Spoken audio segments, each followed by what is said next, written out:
Now on the border. Today, President Biden will visit the U.S. border at Brownsville, Texas, where he'll meet with local leaders and border enforcement agents. 300 miles up the Rio Grande, Donald Trump is expected to visit the border at Eagle Pass, Texas. When President Biden and Donald Trump visit the border today, Americans will see a glaring contrast between a sitting president who negotiated the strongest border bill we've seen in years and a former president exploiting the border for political gain and making sure nothing gets done. President Biden knows the border is a serious problem. So look at what he's done. He sat down with Republicans to draft the strongest, most comprehensive border security bill America has seen in decades. And we worked with him here in the Senate to make that happen.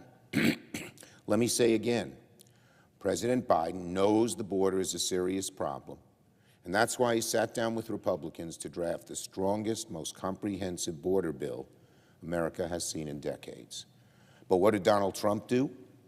Donald Trump deliberately sabotaged the very same border reforms he spent years calling for, because he wants to exploit the border for the campaign trail.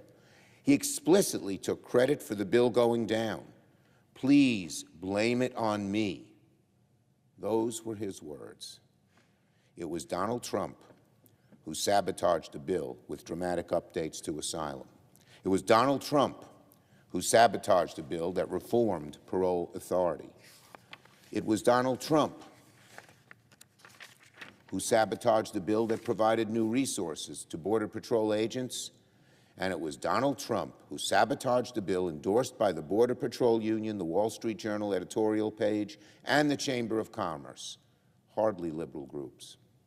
So when Donald Trump goes in front of the cameras to lament the mess at the border, he should look in the mirror.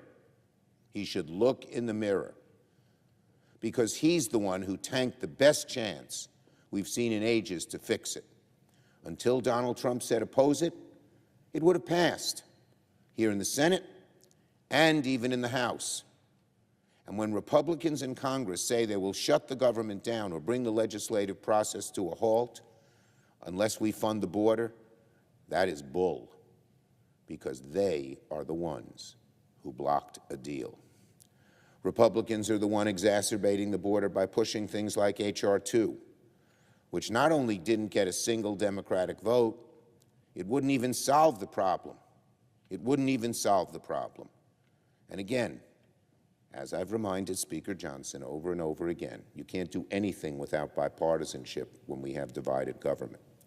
So to simply write what you want and put it for a vote when it gets no Democratic votes is a path to not solving the problem, but in a sense doing the same thing Donald Trump did.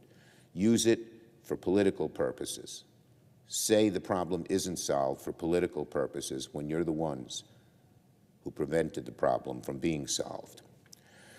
Republicans cannot claim to be serious about fixing the border while voting against the very same border policies they've spent years calling for.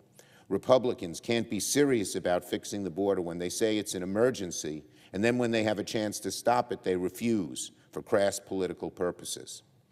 That is what happened in the last few weeks, and Democrats will make sure the American people know it.